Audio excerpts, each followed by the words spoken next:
in this video, but let's watch this. Um, Legendary Drops. I like him. I don't know if you ever watched his videos before. If this is your first time, he's a. I like his videos. Stick around and see what you think.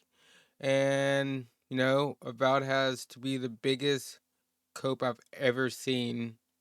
Okay, 25 minutes. So let's see what he's They keep talking trying about. to trick us into believing something is popular, so then we go out and buy it.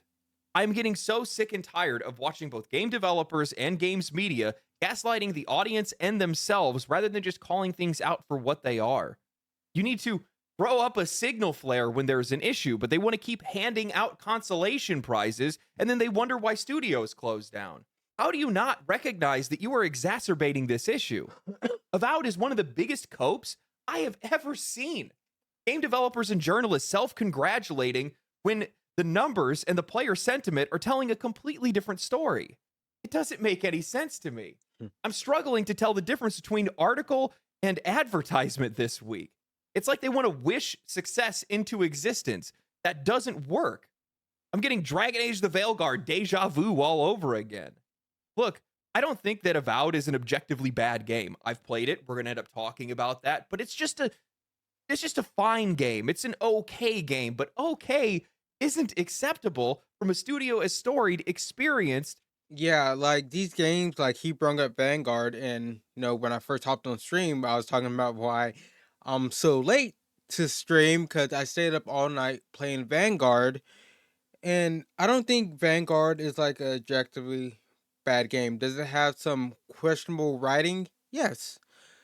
Is it a far take from Dragon Age Origin and Dragon Age, 2 I would say it's very closely comparatively to Inquisition. You can see like they took a lot, but compared to like the first two, it's a far take in every sense of it. But no, the art style isn't bad for what they're going for. The gameplay, in my opinion, this is my opinion, it's pretty fun. I really like the game, but some of the writing and some of the characters I cannot stand. Period. I just can't stand them. But you know, just looking at the whole of the game, it's not that bad. And we watched not Vanguard, but Avowed versus Skyrim. And Skyrim was the first Elder Scrolls I played. And this seeing how what's the word I'm looking for? Like different the games are. Like the the the physics in Skyrim are just so much better and better than Avowed. How the NPCs don't move, don't have schedules like they do in Skyrim. Why? Skyrim came out like, correct me if I'm wrong, I can't remember exactly, 2010, 11, somewhere around there, somewhere around there. So it's old. So how does a game that old, have better physics and everything? It doesn't make sense. Like, but you know, you could say the gameplay looks cool. It may be fun. The I personally I like how Avowed looks. The aesthetic of it. I don't mind that. But when you look at the whole picture, the big picture, you're like, what? Like, how? Why are we getting a game like this? We should hold these developers at a higher standard. Or as prestigious as Obsidian. We should expect more from them. They should expect more from themselves. But the funny thing is that they don't. The industry doesn't want you to expect more. These studios don't want you to expect more. And Yeah. this studio specifically doesn't expect more from themselves. This is a growing issue in the games industry. It's poisoning the culture of some of these studios because they're not just accepting mediocrity. They're aiming for it. Not my words, theirs. But before we get into that, a word from today's sponsor. Exit lag. You know what's worse than getting outplayed? Losing because of lag. Nothing kills a match faster than high ping, packet loss, and random If disconnects. you want That's to where watch exit this lag comes ad, in. I mean, Exit I'm going to lag have his optimizes your video connection with AI linked and his route channel link down optimization, a in the dynamic description. stabilizer, I'm and a going to kind of diagnostic center, skip ensuring it. that you get the best connection to over 2,000 games worldwide. The work you can focus, create lag, my ping with 2% plans, literally getting yourself. Plus launches I've seen in years, because when it exit lag for sponsoring this video. Avowed has to be one of the strangest launches I've seen in years, because when it was first announced, the hype was undeniable. It was positioned as Obsidian's answer to Skyrim, at least by the fans. Huh. It was a return to first-person RPGs from a studio that's known for one of the best in the Ooh. genre. But as the release date crept closer, something strange happened. The buzz just vanished. Nobody seemed to care about the game anymore. The game barely got marketed, conversation among players was dead silent, and then by the time it launched, it felt like nobody actually even cared about it. I was still interested. I've enjoyed Grounded, and I loved New Vegas, and while I haven't played Pillars of Eternity, I was excited to see what Obsidian could do with a first-person fantasy RPG. I wasn't expecting Skyrim, but I was expecting something that would at least try to stand alongside it. But as time passed, my optimism faded. The warning signs were all there. Xbox barely promoted the game. The general audience showed no real excitement, and it was set to launch in the same month as Kingdom Come Deliverance 2 and Monster Hunter Wilds. From my perspective, that looks like you're trying to hide the game. And it looks like that's exactly what happened, because Avowed's $90 early access period peaked at just 13,000 players on Steam. With a full launch hit, that number barely crawled to 17,000 players. The immediate excuses I'm seeing are, but it's on Game Pass, as if that somehow invalidates the reality of what we're seeing. Steam's concurrent player count doesn't tell the whole story, true, but it does indicate a trend, and if a game is a massive hit on Game Pass, well, it's going to be an even bigger success on Steam. We've already seen plenty of games launch both on Steam and Game Pass while pulling huge numbers. Palworld had 15 million copies sold and 10 million players on Game Pass. Over 2 million concurrent players on Steam. Stalker 2, 100,000 concurrent players on Steam, despite also launching on Game Pass. Starfield, over 300 concurrent players on Steam, even with day one Game Pass availability. If a game is truly successful, it's successful everywhere. And right now, Avowed is not doing well. That's obvious to me, to most. And people don't get that. You can go back to my video, like I was just talking about the first Ascended and how the Steam numbers didn't look good. And I think it's even lower now, like in the 8,000, 7,000 people on Steam. Like, yes, we understand that that's not the whole picture, but it's a trend. It's a trend. If it's low on one platform, it's most likely low on the other platform, or at least around it. Probably, maybe a little higher on other platforms, but only by a little bit. It's a trend. If it's, like he said, if it's successful on one platform, it's successful on all platforms. And if you see the numbers are kind of low, like on Steam, that's saying something. Okay, that's not good.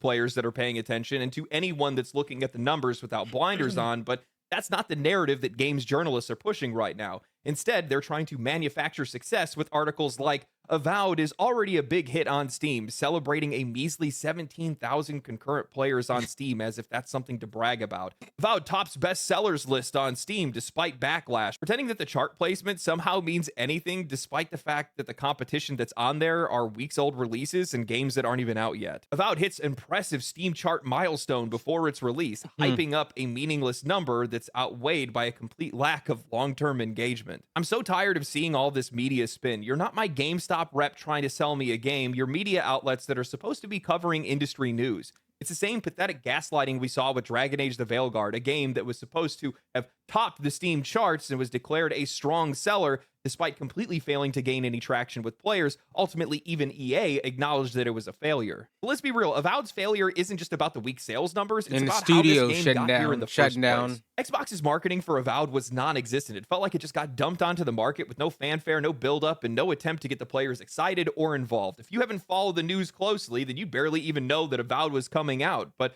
what makes matters even worse is the only real marketing that this game has got over the last year, well, it came from the art director, torpedoing the game. Instead of trying to Hmm. build hype for Avowed, the art director Matt Henson took to Blue Sky to rant about Elon Musk and identity politics in video games. And not only did he make it about himself, he dragged Avowed into it, turning it into a political talking point instead of Yep. an exciting RPG. This is the first time in months that people were even talking about Avowed, and it was actually because the developer hijacked it for his own personal agenda. I've talked about this before, but this is a growing problem in the industry. Developers don't seem to understand what they say impacts their games. We live in a world where half the audience is terminally online, and alienating a portion of Hmm. that audience can completely derail any momentum a game has. This is a leadership issue.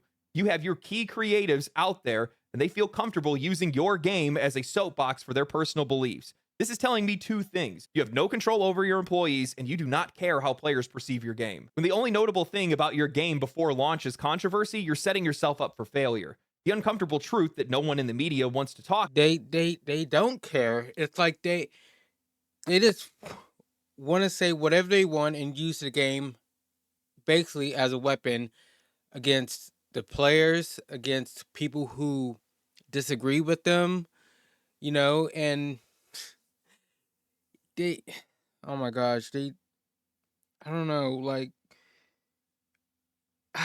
man, this kills me because he is right.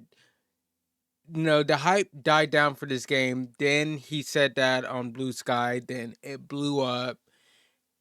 And when they do stuff like that, or they have to know it's going to affect, the player base.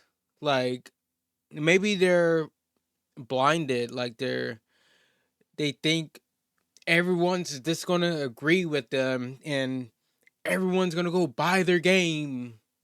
No, they have to understand, like, they have fans on both sides. People, these, I think, what did he say? He was the art director, the director of the game, the developers. Like, they need to realize they have all kinds of people that like their games and play their games on both sides. So when you alienate one side, you know, that's a big old demographic right there. Then that can spread like wildfire, you know, and people people are fickle. Like, one little thing you say or do, it's over. They're not gonna buy your game anymore. They're not gonna give you a second chance. They are done. They just don't understand that. Like me, I'm gonna judge you off. Sorry, I'm gonna judge you off the fucking game. Like, I don't give a fuck what you say. Like, I'm gonna play your game, and if it's shit, it's shit. I'm gonna tell you that. If it's good, it's good. I'm like, well, fuck, the game's still fucking good, but I really don't agree with what they said. I let the work talk. Okay, like, I haven't played Avowed, so I can't really speak on Avowed, but I can speak like on Dragon Age.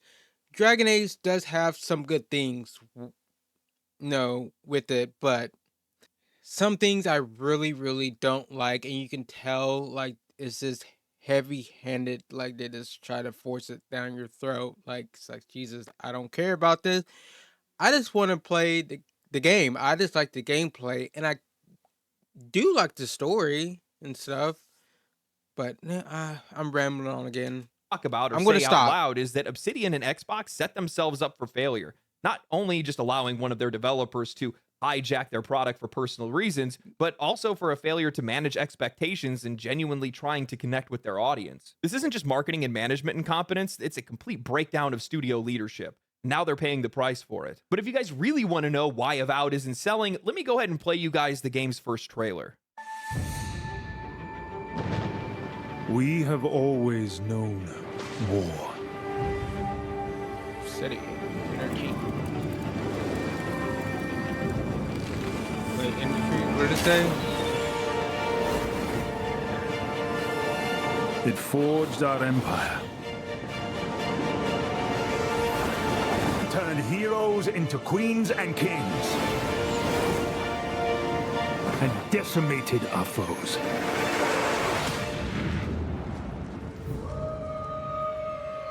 Now our oaths are lost, forsaken.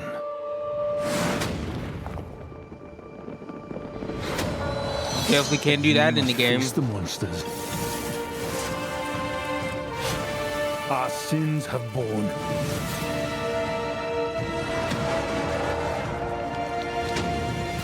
Is an oath worth the weight of a crown?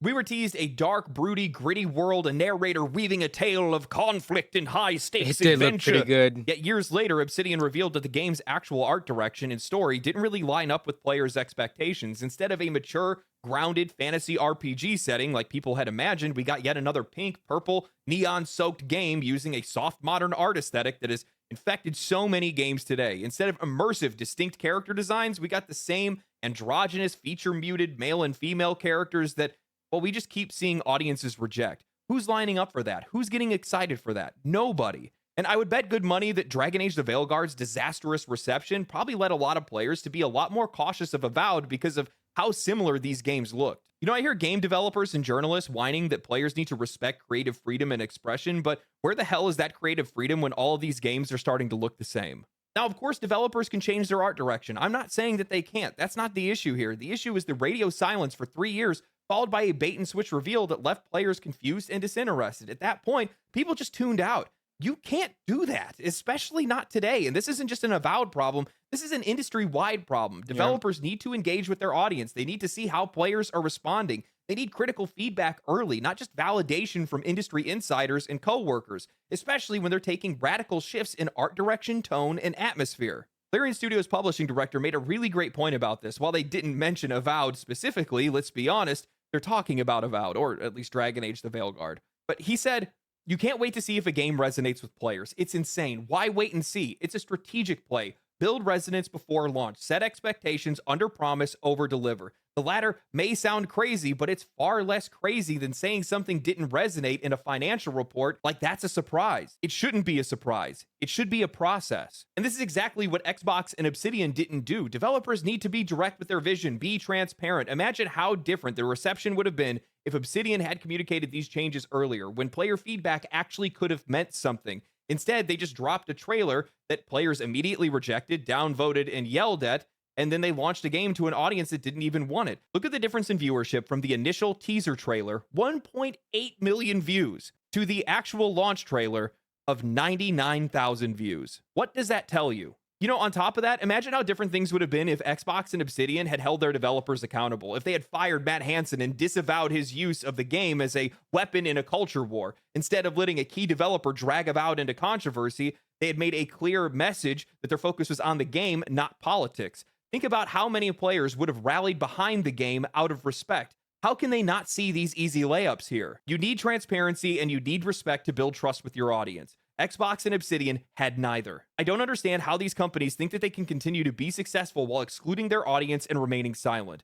Or worse, mocking them and alienating them. The games that resonate, that build a dedicated player base, are the ones that developers are actually engaging with their fans, setting clear expectations, and delivering on their promises. But Obsidian, Xbox, they did none of that. They refused to listen, they refused to market, they refused to control their own people, and now they're learning the hard way that if you ignore your audience, well, your audience is going to ignore you. This might sound like it's coming out of left field, but I think that game developers need to disconnect from politics. And some people are going to agree with me and be like, yeah, I don't want to hear their opinion. And I get where you're coming from, but what I'm actually saying is that, like, in general, it's just not good for people. Whatever your political leaning is. It's not good for Look at them. the news cycle given any channel. It's Constantly, not. you're doomed. We're doomed. We're doomed. We're doomed. We're back. We're doomed. We're back. You're going to be spiraling all of the time if you're constantly. It's not good for them, for the developers. Like, you just alienate a big audience, like big part of your game audience when you do that. You know, not only just one side, just play your game. Like I said before, all kinds of people, all walks of life, from the left to the right, from the people in the middle, they like games. They play these games. Then when somebody speaks out on one side, the left because he was attacking. Well, he wasn't attacking, but he was talking about Elon Musk. Well, poof, there goes thousands, millions of players right there, just vanish right before your eyes, just because you wanted to make a blue sky post or whatever, you know? Shut up, calm down, don't say anything, just shut your mouth. Show us a trailer. Show us a trailer that's actually represents the game. Cause that first announcement trailer they showed, yeah, that seems way more intriguing than the other trailers and the actual game we got. So stay out of politics, shut your fucking mouth, you know, and this show us a trailer what the game is going to be so people won't be caught off guard and won't be disappointed, you know? It's so I make it sound so easy because it is easy. Constantly dialed into that stuff. That's not healthy. And eventually you're going to feel like the walls are closing in on you, like the world is on fire. And in some cases, the world is on fire. But what the fuck are you going to do about it? You make video games. So then you start putting it into your video games, your opinions, or your beliefs, or the things that you're afraid of, or what you're trying to fight against. And since this industry has a lot of people that share the same opinions, well, all of a sudden, all these games start looking the same, playing the same, sounding the same. They're destroying the relationships with their studios. They're destroying the relationships with their audience. Yeah. It's just not good for the industry. At least that's my perspective. You're welcome to disagree, but I think it's something that these studios need to route out. Well, I think the controversy had an effect on the game's reception. I think more than anything, it's just the tonal shift and the art change from the first trailer to what the game actually became. Because players came and they were like, oh, I went to the butcher and all they were selling was Wonder Meat. It's just not what players were expecting. It's not what they're excited for. It's not what they're asking for. And I think it's time to realize that Obsidian is not the studio that you think they are. Most people are basing their opinions on Obsidian off of New Vegas or Pillars of Eternity. It's been 7 years since Pillars of Eternity 2. It's been 15 years since Fallout New Vegas. Damn, it's been Things that have long. changed. Jesus Look at their Christ, last few I'm games. old. They're competent, but they're forgettable. Outer Worlds, it had style, but the writing was bad. The world felt static. The RPG mechanics weren't all that good. Grounded was a fine game. Pentiment was a thing. But that's the thing. They aren't failing to live up to their expectations. I think that, they're not failing to live up to their potential. This is their potential. I think that's what this is. They're not aiming to be the studio that made New Vegas or try to make better than New Vegas. They're not chasing innovation or excellence. They're chasing okay. So if they've lowered their standards that much, why should the players have any higher of expectations? We shouldn't. And they don't want us to.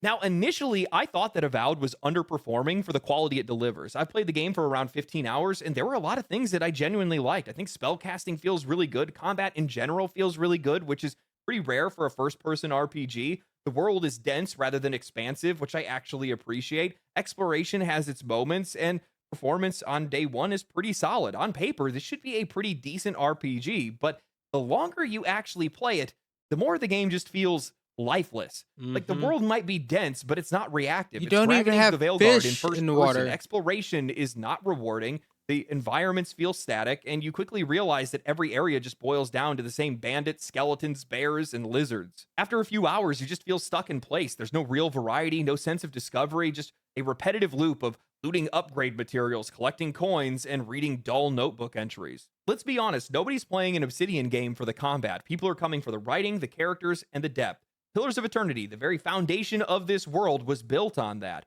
But Avowed, there's just nothing. No urgency, no emotion, no tension. You crash land on a hostile island with only one other survivor, and you're both acting like it's just another Tuesday. The world is dangerous, but nobody seems to care. I knew I was in trouble when 3 hours in, I was already starting to skip dialogue. Modern RPGs have this obsession with exposition dumping, constantly bombarding the player with highlighted phrases that they don't understand, giving zero context, and then piling more exposition on top of that. Avowed is exhausting in that way. When I found myself fixating on the characters and the story, I had realized that Avowed is suffering from the same problem that Starfield did. A better RPG launched within the same window, and I just can't accept mediocrity anymore. If you go to play Kingdom Come Deliverance 2 and then you go play Avowed, the difference is staggering. In Kingdom Come 2, characters react to you. If you get drunk, Henry is slurring his words, wobbling about. He can barely hold himself together in dialogue scenes. If you commit crimes, townspeople remember you, guards hunt you down, and the world shifts to your actions. If I Okay. pick a lock,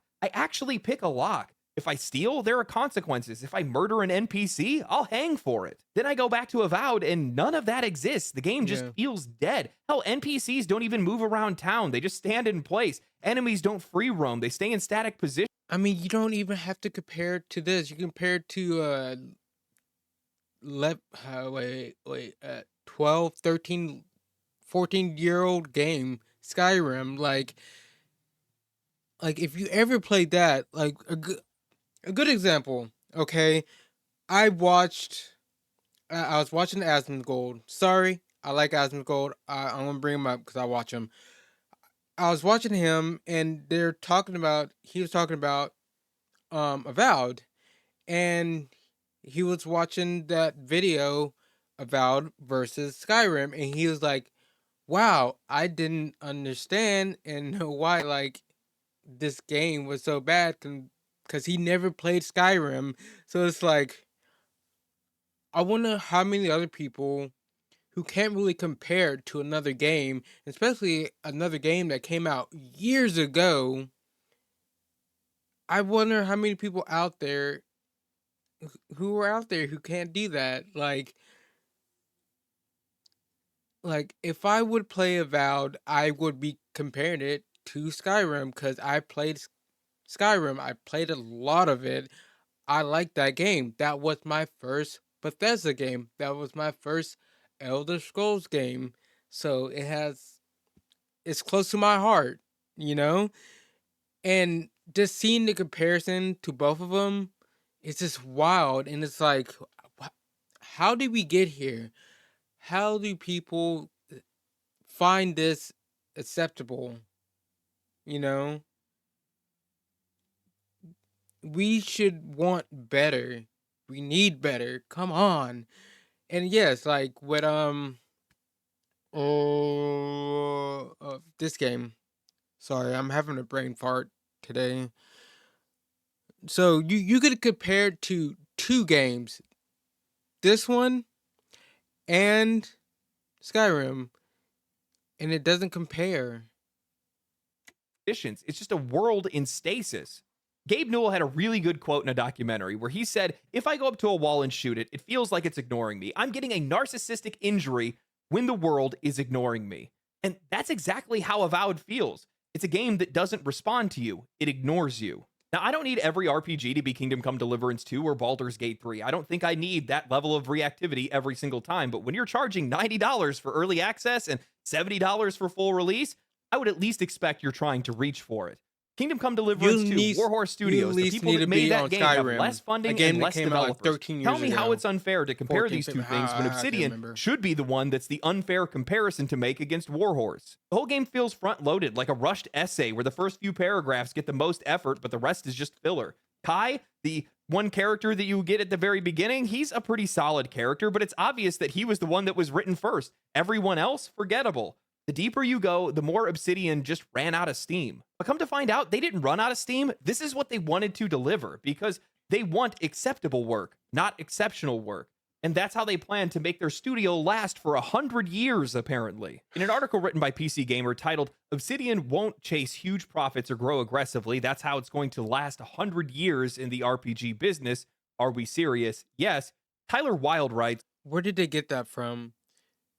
Okay, did they get like they're not gonna chase, huge profits and stuff because of Baldur Gate? God, correct me in the not correct me, but let me know in the comments. People who made Baldur Gate's theory, they weren't trying to chase big profits or anything. Work their team. They just wanted to make a game they wanted to make, and it worked out. But just because you say you don't want to do that and you think you're going to win some brownie points from your audience, from the public, from the gamers? No. Because you say this, and you come out with a game like Avowed that we can compare to a game that came out 12, 13 years ago, and a game that released right beside it, and it doesn't compare to those two games. Well, that speaks a lot. That says a lot. I'm just saying. Obsidian's 100-year plan isn't, and I hope this isn't disappointing, a decade-by-decade breakdown of future projects that ends somewhere around Fallout Old Vegas. I'm assuming pre-apocalyptic settings are popular in 2103. It's more of a thought exercise, but Morgan and Birch said that they genuinely want Obsidian to continue beyond their lifespans. Are we serious? Yes. And Morgan said, why not? Nintendo was founded in 1889. One of the pillars of the plan is staying lean and invested, meaning small enough that none of Obsidian's employees feel like a cog in the machine. Morgan and Birch said in recent years they had considered opening multiple international studios, but they decided to partner with existing studios rather than weakening Obsidian's culture by getting too big. Leanness can also refer to Obsidian's games. It doesn't aim for unprecedented scale or the most advanced graphics, and before greenlighting a game, Birch and the studio spent a lot of time determining how much to invest on a project with the assumption that it will be a mild success, not a smash hit. Now, I'll be honest, on the surface, this sounds like a smart, sustainable approach. It's actually what I've been asking a lot of these studios to do. Stay lean, keep expectations in check, and not sink into the same trap as other studios that are overextending themselves with bloated budgets and impossible sales targets. In an industry where companies are collapsing left and right, Obsidian's strategy makes sense. But then you get to the part where they assume that every game will be a mild success. And that's where everything starts to click into place. This is why Avowed feels so lifeless, because it was never designed to be anything more than good enough. The writing, the world, the mechanics all feel like they were built to be serviceable, not groundbreaking, and you can see that pretty much across the game. Obsidian isn't trying to push boundaries. They aren't trying to make the next great RPG. They're trying to make a functional, decent game that checks enough boxes to be playable, enjoyable, and forgettable. But from my perspective, that's not sustainable. Because here's the thing, if you assume that all of your games are just going to be a mild success, well, that's exactly what they're going to be. That's exactly what your developers are going to aim for. This isn't just playing it safe, it's embracing mediocrity as a business model. It's one thing to be realistic about your sales projections and expectations, but when you start baking that mentality into your development process, you create games that aren't trying to be great, they're just trying to exist. I want studios to be realistic about their sales projections, but I don't want that to impact how they actually make games, and I think that's what's going on here. Larian Studios' Sven Vinca talked extensively about making sure how to keep enough money in the tank to be able to make your game, how to budget your games appropriately. But at the exact same time, all he's ever talked about is wanting to make the biggest RPG ever and how Baldur's Gate 3 was a stepping stone to that goal. So maybe this strategy... Yes. And he wasn't saying like, oh yeah, my game, he just want to make mid games. Basically what, this is what they're saying when they came out with Avowed and stuff. Like, oh, come on. Keeps Obsidian alive for now. Maybe it helps them avoid layoffs or corporate disasters that we see happening at bigger studios. But what happens when the industry evolves? What happens when players' expectations rise? And when good enough stops being good enough? We've already seen that happen. Look how Kingdom Come Deliverance 2 made Avowed feel like an afterthought. Look how Baldur's Gate 3 made Starfield look obsolete. The bar is rising, and the studios that aren't reaching for it at the very least are going to get left behind. Nobody builds a legacy on mild success. Managing expectations is important, but there's a fine line between smart budgeting and outright surrendering to mediocrity. If you're so focused on avoiding failure that you never take any risks, you never push yourself, you never aim for greatness, then what's the point? And beyond that, how does Xbox feel about mild success? Because let's be real, Obsidian doesn't really have the final say here. Arcane Austin dropped one single flop and now they're gone. Hi-Fi Rush had mild success and Tango Gameworks got wiped off the map. Did Microsoft really acquire Obsidian just for them to be comfortably average? Of course they didn't. How do you think Microsoft shareholders will respond to mild success when it turns into consistently underwhelming results? Because here's the reality. Mild success isn't stability. It's a slow death march towards irrelevance. I realize I'm going to have some detractors because some people really like the game. And do you know what? That's great. By the way, this isn't a video smearing the game. This is just a video that is saying, hey, there's obviously a problem here. We need to discuss this because that's how these studios can stick around longer. I doubt that a lot of people want Obsidian to close. I want Obsidian to stick around, but yeah, let's take a minute. Let's think about it. Let's have a thought experiment. We know that they're based in Irvine, California. They have over 300 developers. I'm going to take a wild guess and say they probably spent $100 million making the game. Maybe a little bit more, maybe a little bit less. I'm probably pretty close, though. We know that they have sold, or at least they've had less than 1/4 of the concurrent players of Dragon Age the Veilguard on Steam. Damn. So Dragon Age The the Veilguard sold 1.5 billion copies. So we'll take a wild guess and say they're probably right around about 400,000 copies sold. You take out Steam's 30%. Also think about the fact that it's being played on Game Pass. And you're looking at a game that likely made around $20 million. I don't know how much they subsidize for Game Pass or how long they give these games until they need to be profitable. But I'm going to take a wild guess and say that's not going to work. Yeah. And keep in mind, Outer Wilds did sell 5 million copies, but it took them 4 years to get there. And also at the same time, even though that game was on Game Pass, well, Game Pass wasn't as big then. Xbox hadn't spent $70 billion acquiring Activision Blizzard.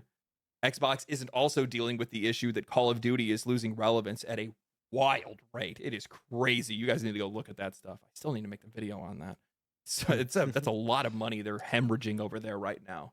I just don't see this working in the long run. It's going to be too hard for them to justify if they keep costing them money. Because imagine if you're always aiming for mild success and then you miss. That's not good, man. That's not good. You know, I like hearing studios that are trying to be responsible, that are trying to budget themselves the right way. But I think the problem is that sometimes you can get too caught up in that, and then you're not giving your developers the freedom that they need. I should have brought this up, and I just had it pop into my mind right now. And the director of Obsidian was one of the same people that jumped forward and was talking about how Baldur's Gate 3 is an anomaly, you know, way back when they had that big drama, and how, you know, they don't really have a lot of autonomy because they don't have a lot of choice what they can do with their games because of money. And saying that that's why Baldur's Gate 3 succeeded is because they got to put their money in the right places and stuff like that. Which leads me to believe that they don't really have all that much control over their game or over the, you know, creative freedom of the games that they're making, which would lead to a lot of issues. Yeah. That's the conclusion that I'm coming to at the very least. But I still believe, you know, the other thing that I brought up is that, you know, studios and their obsessions with politics, especially with some of these folks, especially when it's your artist, it's your art director, that is going to be reflected in your game. And I think that Obsidian is now turning into one of those same studios that is walking down the wrong path, focusing on the wrong things and not realizing what audiences want today. And you need to recognize that. Otherwise, you're going to lose them. And right now, Obsidian is losing them. Western studios, man, they just can't get their shit together. Anyway, hope you guys enjoyed the video. Thank you guys for watching. If you guys did enjoy, so right. Like the channel, like the video, subscribe to the channel, follow me on Twitch, follow me on Twitter. I ran over there as well. People have been really enjoying the random shit that I talk about on that side. So, you know, you can hear me when I'm not on a video. All right. Yeah, go give him a like. I'm gonna give him a like. He made some good points. Like, I'm not gonna keep this video too long, but oh my gosh, like they just want to be mid. Like they want to aim for being mid. That's just wild to hear. Like I'm just tired. I just want good games, and it sucks that you can go back 15, 20 years and look at those games and just see how in some ways they are way better. It's wild, you know? And they want to keep being mid and think they're just going to get by with that. No. No, we're just I know that I'm not the only one who's tired of it. Like, come on. We want better, right? My thing is, I really want, like, a lot of these games, a lot of them, I'm not going to say all of them, but a lot of them, the gameplay is fine. You know, and the art direction, that's kind of subjective. Like, you may like it, you may not like it. I don't mind the art style of Vanguard or Avowed and stuff. I don't mind it. My big thing is, I don't know if I'm the only one, it's the writing. keep me engaged, have good writing, and a lot of these studios, they don't know how to write. They don't. It's terrible, you know.